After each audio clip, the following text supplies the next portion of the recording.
26 ans après la conférence internationale sur la population et le développement, il faut accélérer les promesses. Le 11 juillet, le monde a célébré la journée mondiale de la population. Bien que la République démocratique du Congo ait enregistré des avancées, il y a encore du chemin à parcourir pour couvrir le fossé entre l'acquisition de ses droits et l'obtention des résultats sur l'objectif à atteindre en matière de santé sexuelle et de la reproduction, selon la ministre du Plan.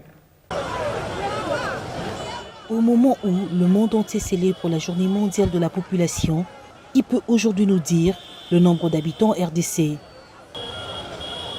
Ce n'est que spéculation et projection. Pourtant, la maîtrise des effectifs est essentielle pour mieux faire face aux nombreux défis de développement.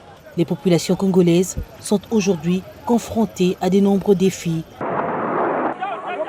L'insécurité, la famine, les catastrophes naturelles et aussi les épidémies, dont la Covid-19, qui a causé le ralentissement des activités économiques et mis à mal le système de santé, notamment le service de santé sexuelle et reproductive.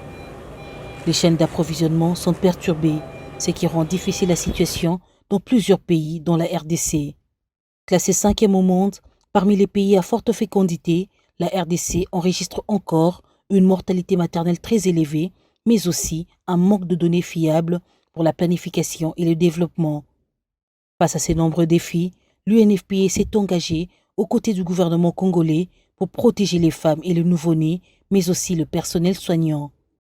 La grossesse et les accouchements ne s'arrêtent pas durant cette période de crise liée au coronavirus. Les femmes enceintes en tête de coronavirus ont également le droit d'être assistées et sécurisées.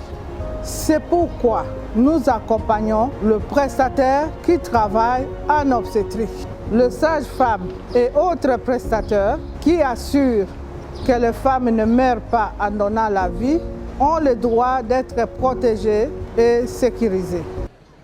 La Journée mondiale de la population est une occasion de faire un état des lieux sur la santé et les droits des femmes et des filles durant cette période de Covid-19, étant donné que les femmes qui représentent la plus grande partie des agents de santé de première ligne sont plus exposées. Avec le gouvernement, avec l'OMS, avec l'association des sages-femmes, nous sommes venus, après les séances de formation du personnel, venir pour doter ces maternités de moyens, d'équipements pour leur permettre de se protéger, de protéger les femmes enceintes, de protéger les bébés qui vont naître et enfin pour contribuer à lutter contre l'épidémie Covid. Que nos mamans continuent d'accoucher sans être contaminées par le Covid.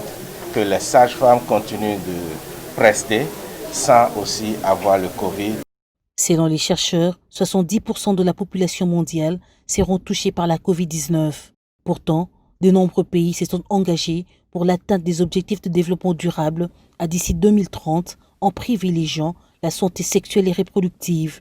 La réalisation de l'ensemble de programmes d'action de la Conférence internationale sur la population et le développement nécessite une mobilisation permanente des nations.